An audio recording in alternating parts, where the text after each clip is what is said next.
Thank you to Paul and all the panelists. We will now go on to a related session on security and messaging. We're just going to have 1 minute just to rearrange the stage, and then please stay with us. Thank you.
Okay. Do we have 6 at the moment? I think we see some new batteries for the mics.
Thank you very much for sticking with us. I'd now like to introduce our next panel on how we can stop messaging fraud and restore trust. So I'd like to welcome back to the stage our moderator, James Williams. Thank you. Hello, everyone, and welcome back. If you've just joined us, hello, ITW 2023, a great panel moderated by MEF advisor Paul Ruppert, and thanks to all the speakers, as always, because without the speakers, we wouldn't have the show. Now, we're going to be talking about the topic of fraud. It's front and center in many countries. It's hit the national media. I've been in the industry a long time. I have to admit, until 2 or 3 years ago, it was not front page news on newspapers, but now it is. So something has most definitely changed. Now, to discuss everything around the world of fraud, I'd like to introduce my speakers. So it's not, I suppose you could say, come on down, the price is right. We're going to be talking about commercial models as well, I'm sure, but that's another panel. Let's start off with Mr. Les Bumpers from Aegis Mobile. Les, welcome. Next, we've got Mr. Ehsan Ahmadi from Vox. Hi. Good seeing you. Thank you. Warm welcome. We've got Mr. Carlos da Silva, PCCW Global, Console Connect. And Mr. Ricardo Martins from iBasis. Come on up, Ricardo. And last, but by no means least, Mr. Vladimir Smal from Lank Telecom. Thank you, Vladimir.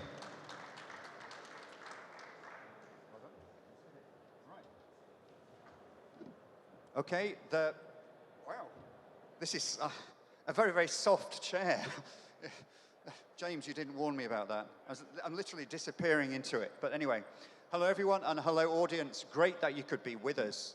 Now this topic of fraud is something that runs and runs. I know many of you are old hands in the industry. You go to many different conferences, you attend many live webinars. Many of you here in the audience, I can see, have spoken on live webinars, and indeed your own companies run webinar sessions, of which I've moderated more than a few. And the topic of fraud is always there. But let's get straight into it. Ehsan, fraud. I mentioned it's front page news. The newspapers in the UK, you see it fairly often on the internet, in the news. Some poor person was defrauded. They lost their life savings as a result of giving information away, as a result of, for example, an SMS phishing, a smishing attack. Is fraud really that big a problem? What are you seeing? What's your personal opinion on this? It depends on the regions. What we see in different regions, frauds are, the manifestation is different. So we have different type of fraud in different regions. Obviously, in developed countries, we see more type of smishing and this type of fraud. In less developed countries, we see more gray routes, SIM boxes, and this and that. So it depends on the region, but all type of frauds that we hear in the media are present. They are real, but the intensity. But has it really increased the past couple of years? Or is it just because the mainstream media have got hold of it, we're hearing about it more, so it appears there's more? Obviously, by increasing the CPaaS industry, so accessing all type of channels to communicate, also for fraudsters become easier, right? So legitimate businesses can access easier using different channels to communicate with their customers, but at the same time, fraudsters also, they can access the same infrastructure, right? So that's why also both good use cases and fraud use cases increase. So this is actually, I mean, the organic growth is for all type of use cases, including fraud, which on the end of the day is a use case, right? So, and yeah, that's increasing, but the types are different. What we see now we are present in many regions, and we see different type of frauds in different regions. Depend on, we can discuss a lot. Why is here? We'll get into that, the reasons behind it. Vladimir, your take on it, because you manage both the purchasing and the sales side of messaging at Lank Telecom. What are you guys seeing in the market with regards to fraud? Well, I would definitely say that fraud has increased a lot over the past several years. Ehsan mentioned there's this different type of fraud, and it's right that in some countries smishing might be more an issue than other types of fraud, and in other spam is an issue, and we have also seen a lot of generated traffic that everybody is talking about recently in certain markets, and we see that it is pretty much linked to the pricing. So the markets where the pricing tend to be higher, these are the markets where the generated traffic happens more frequently. And the reason behind is that it is more interesting for fraudster to get into these markets because there is more money to make. So for them, just monetizing the channel itself is helping to do what they do and to get their stake of the pie. And we see that the generated traffic especially is one of the biggest threats to the market right now. And we estimate that the amount of traffic that is being artificially generated right now within messaging ecosystem is reaching like to 20 25, 30% of Are all you the talking traffic. SMS there? Let's be very SMS. clear with our definition here. SMS, With yes. SMS, okay. Ricardo, what's your take on this? You were nodding when Vladimir was talking. I know you've been very much involved in the fight against fraud. You help organizations monetize their traffic. You work with, I think, your partner Horde to protect, ultimately, end users from fraud. Are these trends that Ehsan was talking about and Vladimir was mentioning as well, these what you're seeing in your countries as well? Yeah, I think definitely yes. And I think the first reason is that A2P messaging has been growing. So there is more volume year over year. So it's more attractive for fraudsters. There's more and of course, the good guys come to the business, but the bad guys as well, because there's more money to make. And I also agree that when we talk about fraud, we have different types of fraud. We have fraud on the operator side, which is basically the gray routing and the bypass. We have fraud on the end user, like smishing. We have fraud on the brand side, which is the generated traffic. And of course, because the ecosystem is complex, and also items like the pricing model will enforce certain types of fraud. And depending on the geography, the commercial model applicable, the degree of development of the economy and the digitalization of that market, we could see different types of fraud. But I agree that we have more fraud, and basically on these three types of use cases of fraud. That's an evidence. Okay, thank you. Carlos, Ricardo mentioned especially three main target groups for the fraud. You've got subscribers, ultimately. You've got the enterprises that pay literally the bills, pay the wages of so many people in this room, ultimately, because without them, there wouldn't be this content to send out. And you've got, of course, mobile operators. Which one of those three is the fraud impacting the most and creating the most noise and the most genuine problems for the industry?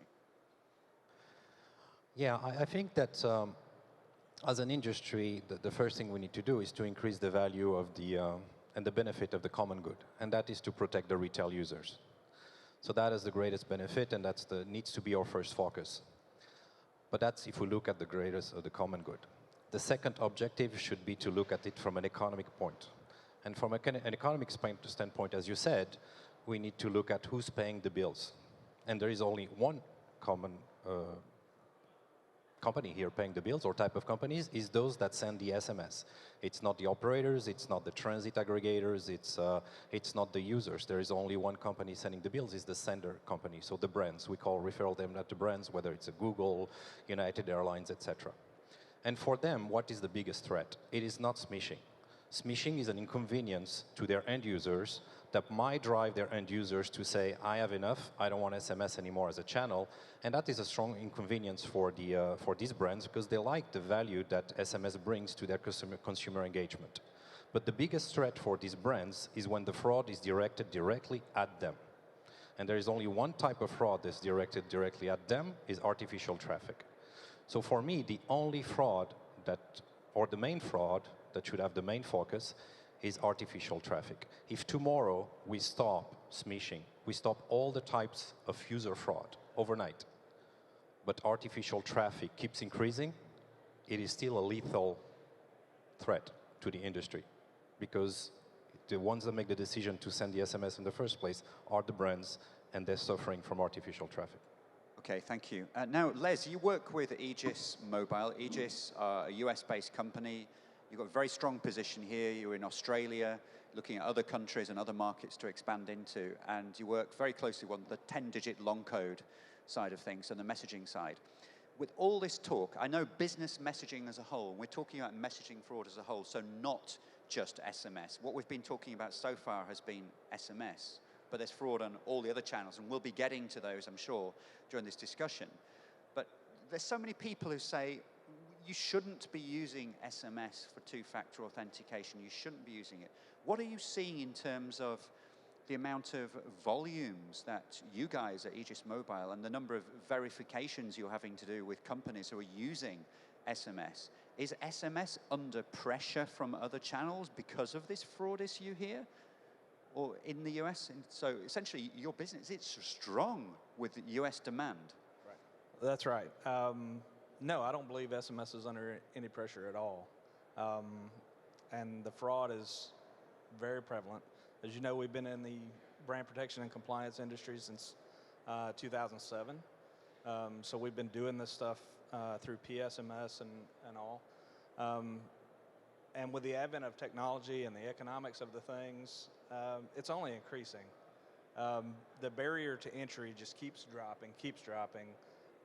So across all the channels, all the methods of fraud, we see it increasing.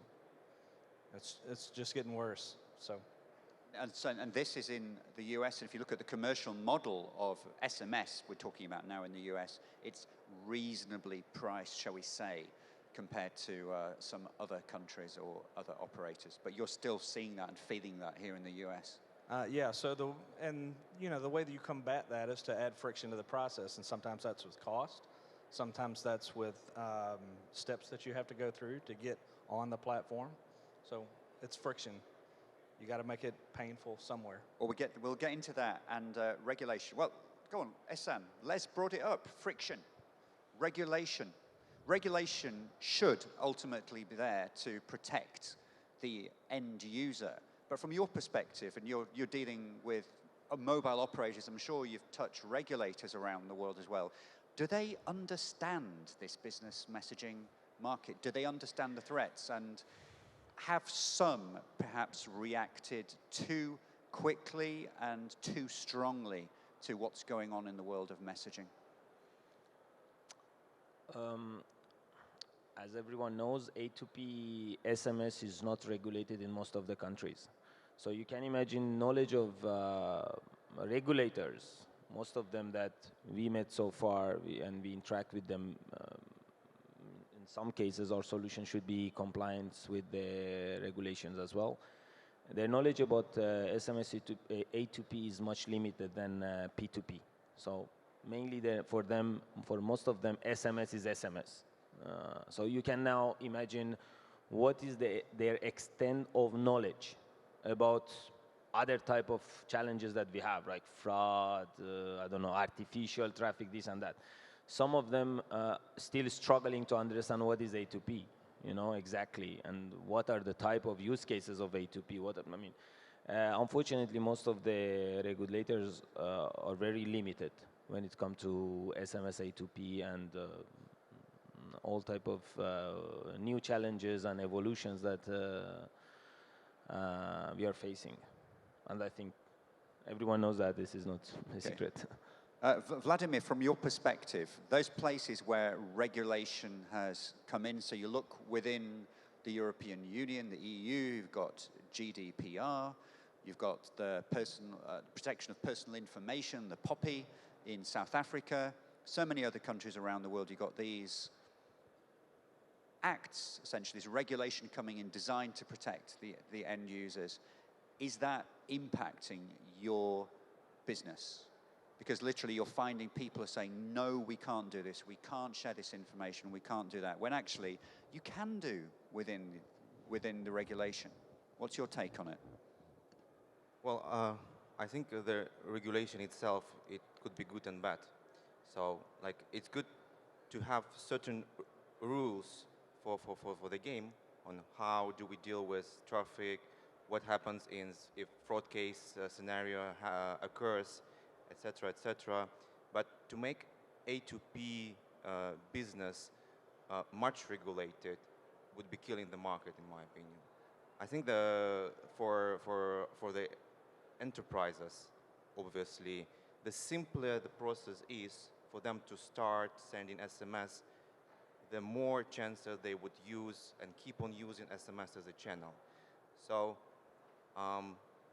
in terms of fighting the fraud and also preserving SMS as a channel that is interesting and for enterprises, we need to try to find certain balance.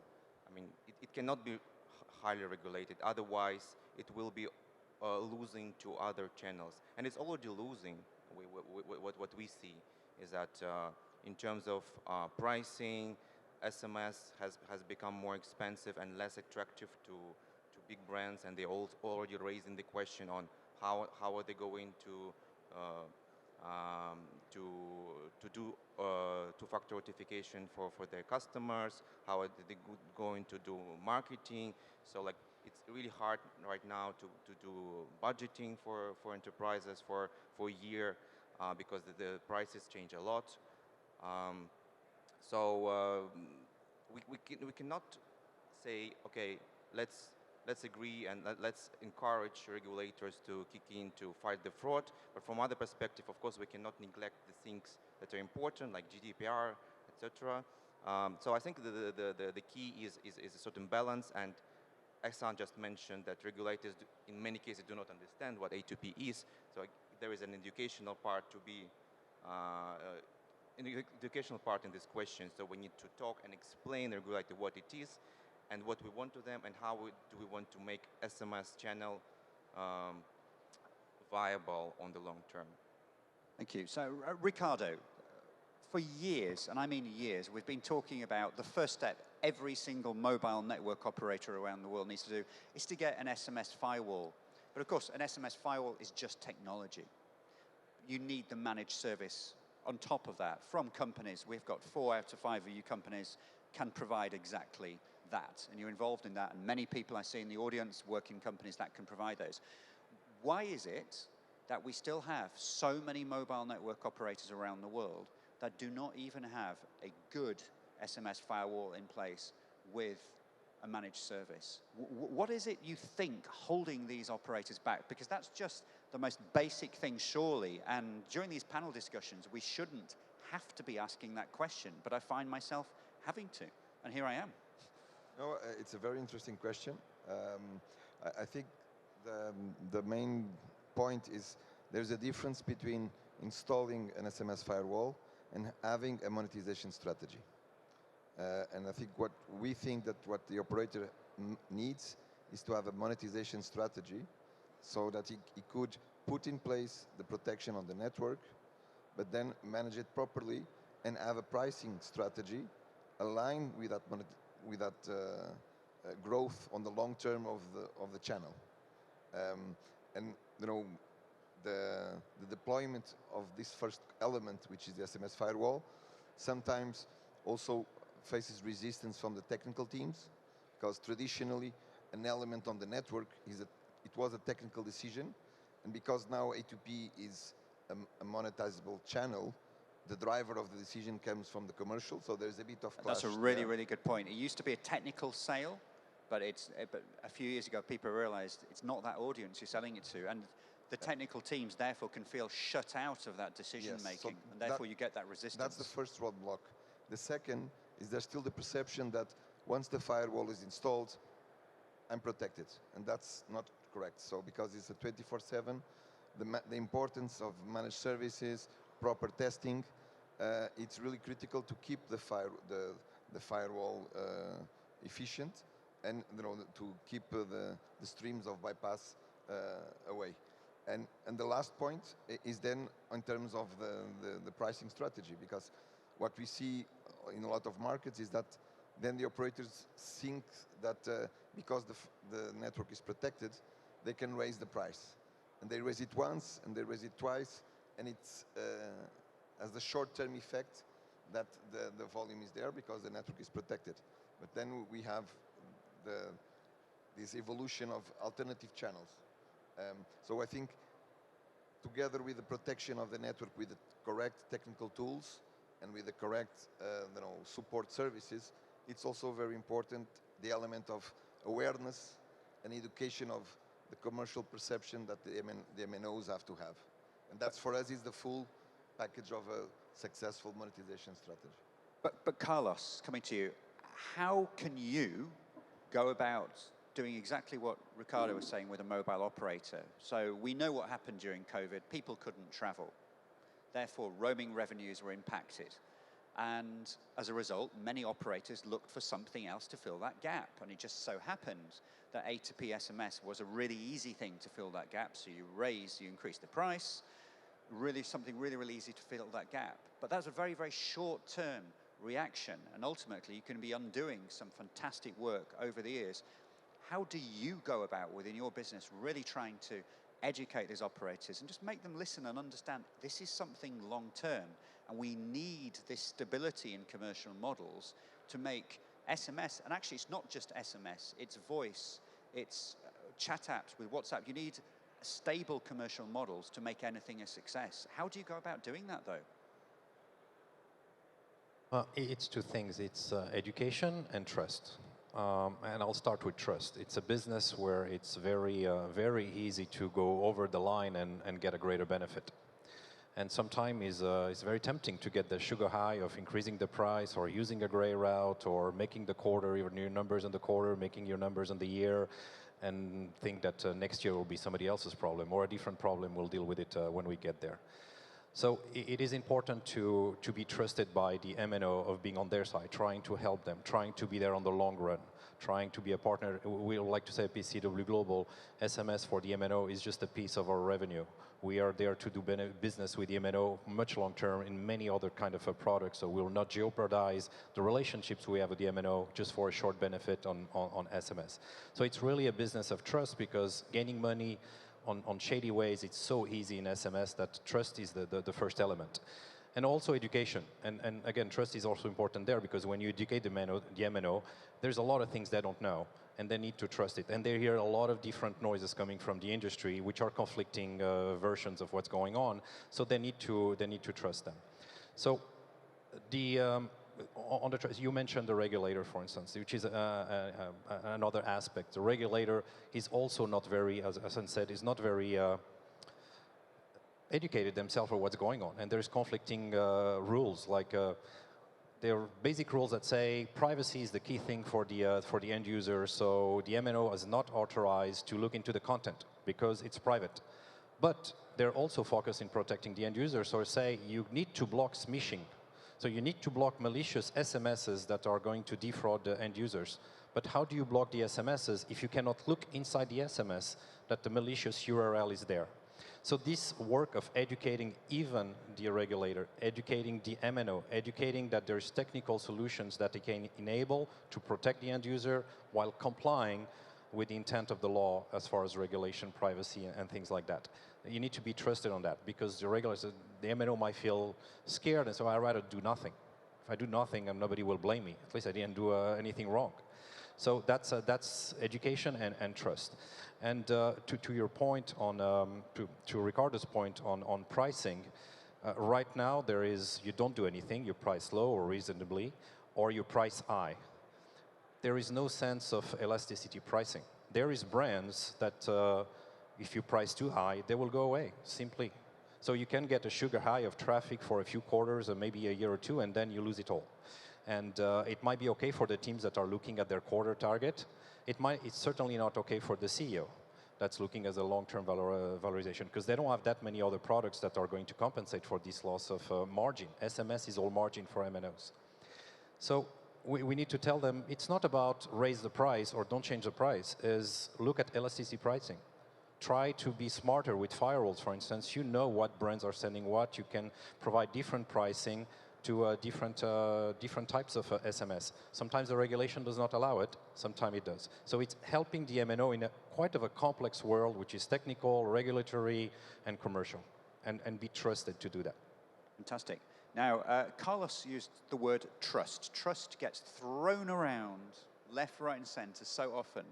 And I have to admit, when I was younger, I always associated trust with bigger companies, a bigger organization. That's someone you trust. A bigger brand is someone you trust. Now, Aegis Mobile, you verify so many different organizations who send messaging traffic here across the US and in other countries.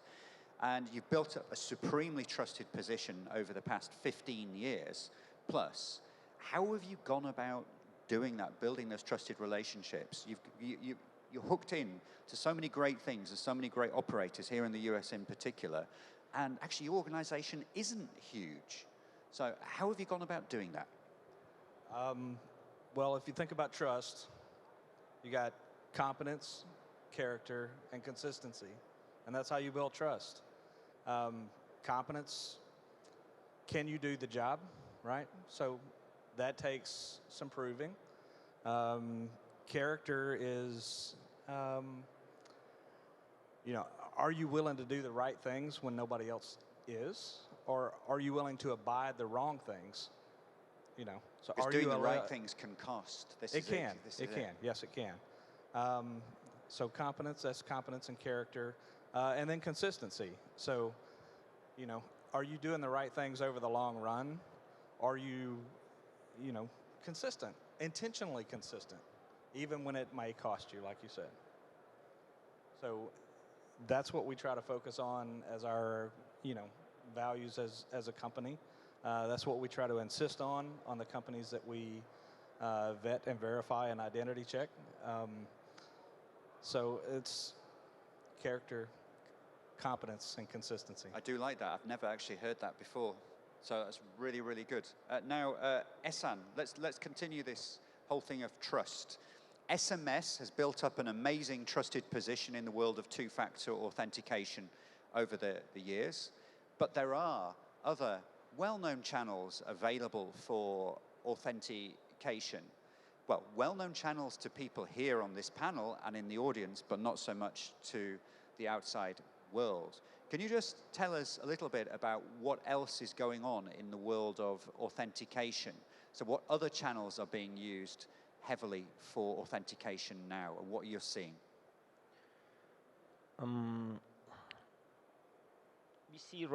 We see for a couple of years flash call or So voice A2P channel. voice flash calling. Exactly, A2P voice is growing. So we put a lot of we at Vox, we put a lot of resources to build solution to monetize and control flash call, which is not an easy job.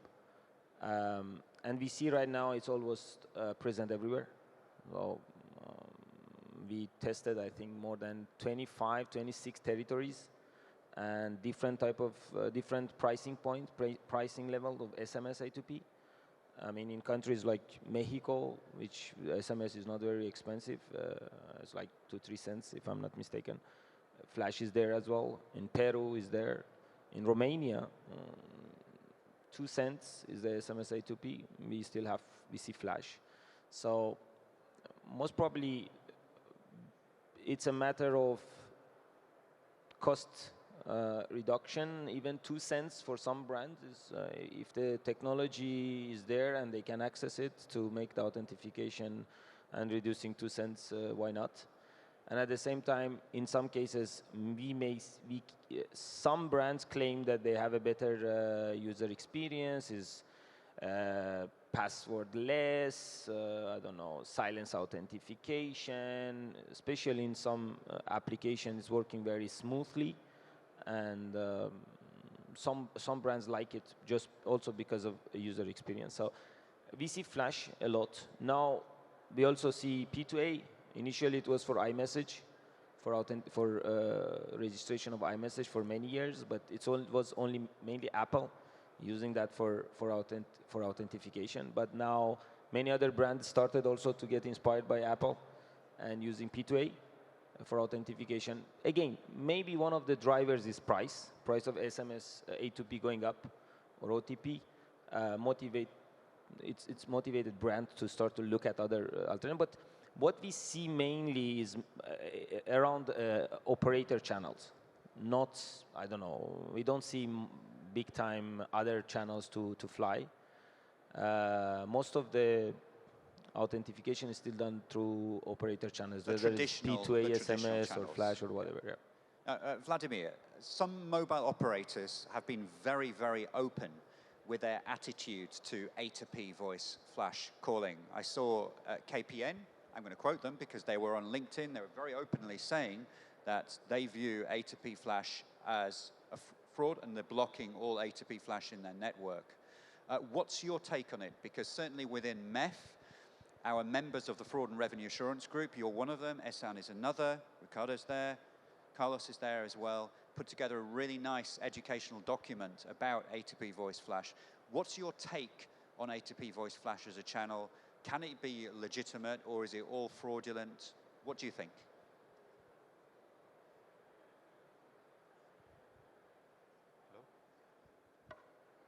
That's a good question. I think the document we put together was called A2P flash calling threat or opportunity. So it could be both actually, threat and opportunity, but we more looking at it as an opportunity for the future. The way it is right now, it is again non-regulated. Operators do not have visibility of the amount of flash call that are being sent through their network. And obviously, since the use case for A2P flash call is OTP, they consider it mostly as a threat to their existing revenues on SMS side. From our perspective, I mean, the enterprises will find a way to authenticate their customers, even if all operators will block the flash calls on their network, and this will not be operator channel. So it could be WhatsApp. You know, the WhatsApp in June will change their policy on how they deal with OTP traffic. It will become much easier. So it will encourage most probably enterprises to try it, and then we don't know how it works, but the pricing is way lower than the SMS in certain markets. Then there is RCS right now that can also be used for OTP use cases, and this is an operator channel. Here, operator can actually monetize and can get profit of it. But if operator are able to monetize A2P as a channel, A2P voice as a channel, like it was long ago with SMS, you know it better than me. So it could actually become a good source of revenue for operator, additional one. It's a different use case.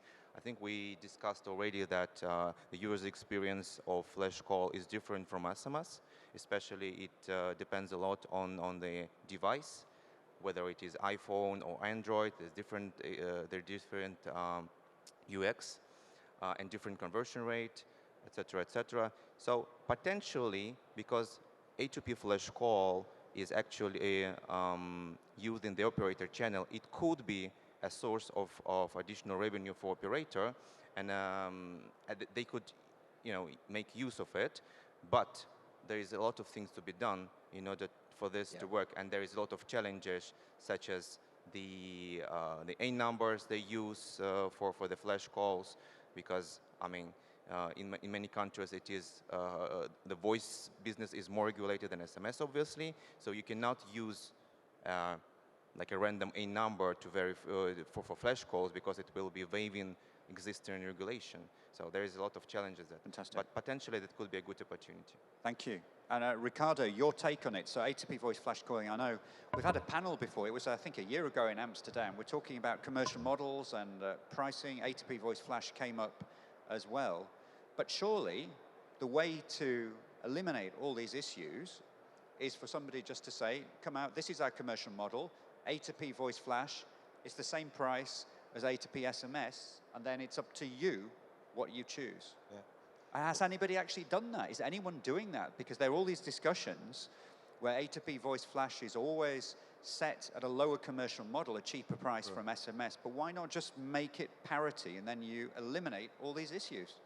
Well, it's, again, a very interesting question, but with the MNOs we have been speaking, they see the needs to block flash call as a way to secure the revenue on the A2P channel.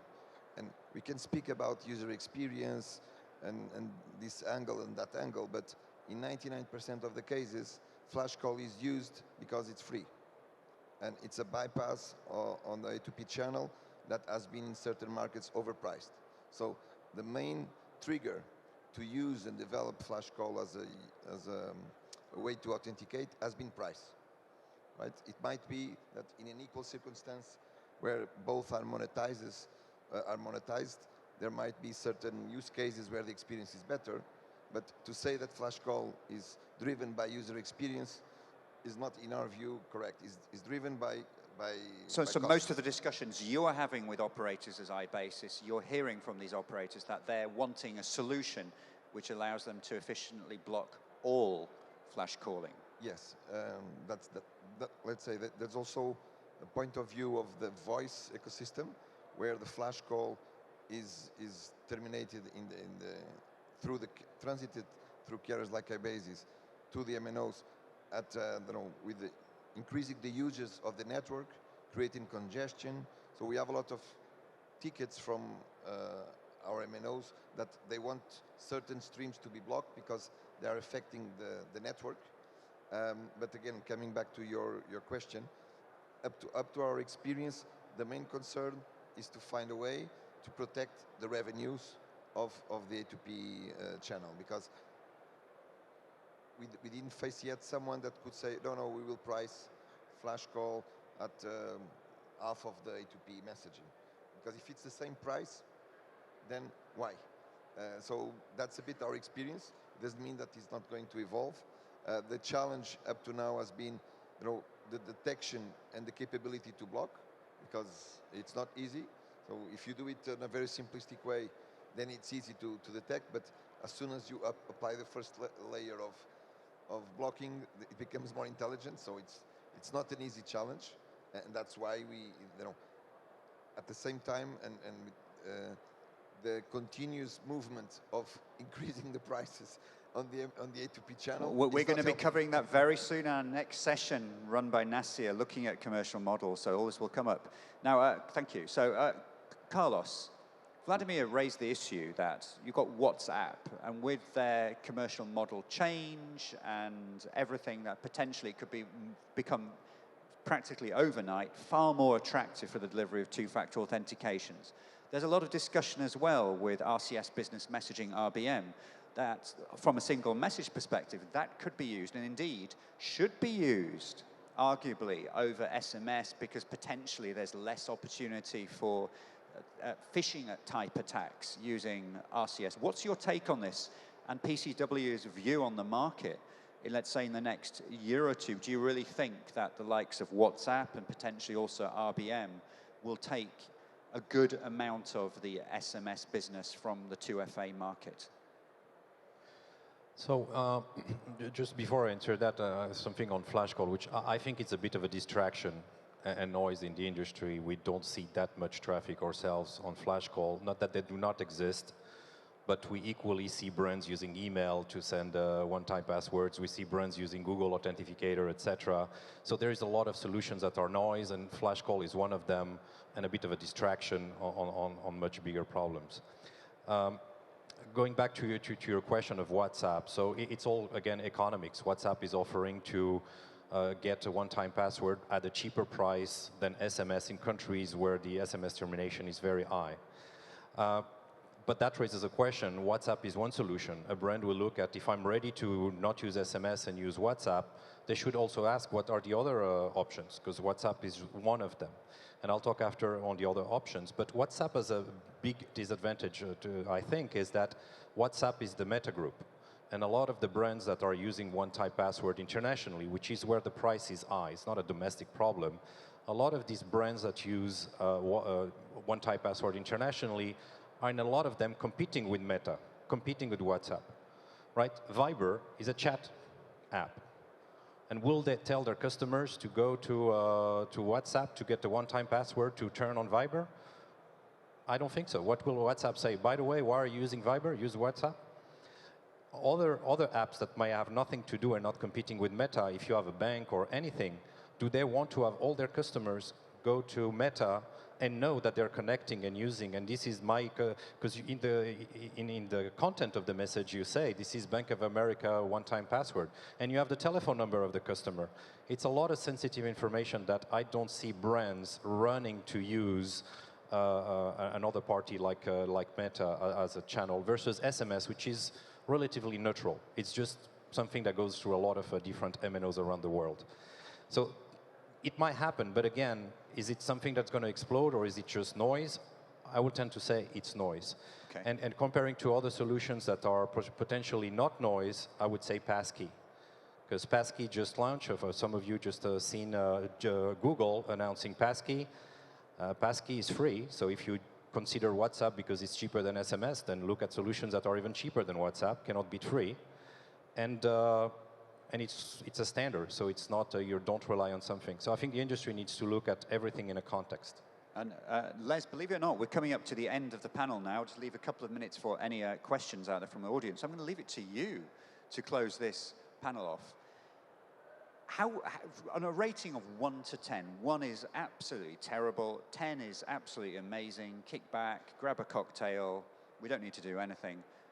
How are we really doing? All of us in this room and online collectively, the might of all the companies on stage and in the audience, how are we really doing at protecting the consumer and protecting the organizations that are sending the content and ultimately pay all of us?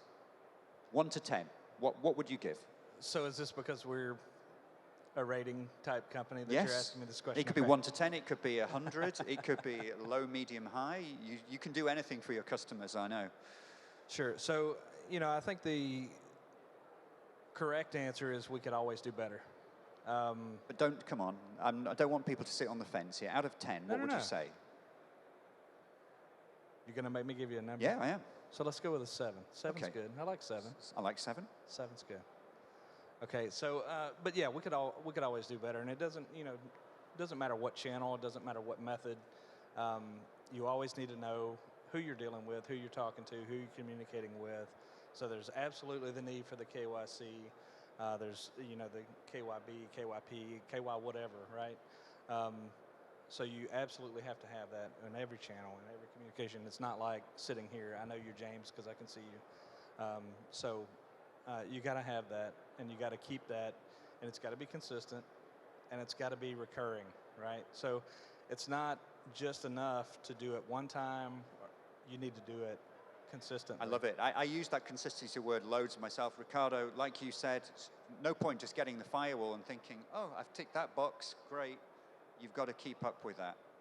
Absolutely keep up with. So consistency is important, and we can only have consistency through and make real progress if we collaborate. So I'd like to thank all my speakers today. We have got Ehsan, we've got Vladimir, Ricardo, Carlos, and Les. So a big round of applause, please, for my speakers. Thank you very much.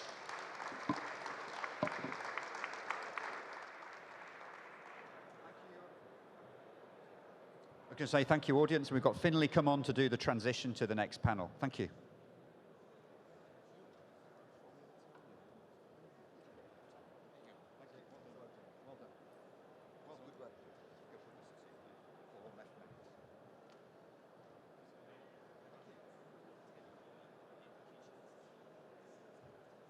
Great, thank you very much to all the panelists. Just another quick reminder about our Messaging and SMS World event taking place in London in June. And thank you again to all of our sponsors.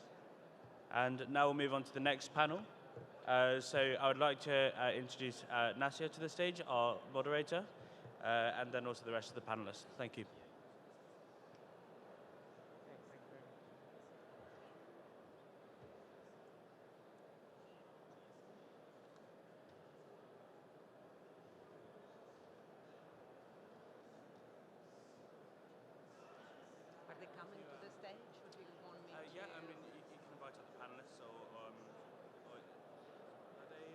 They're not all here.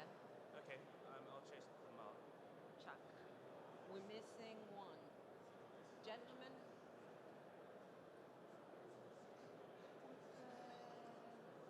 Yes, it's the reverse pictures.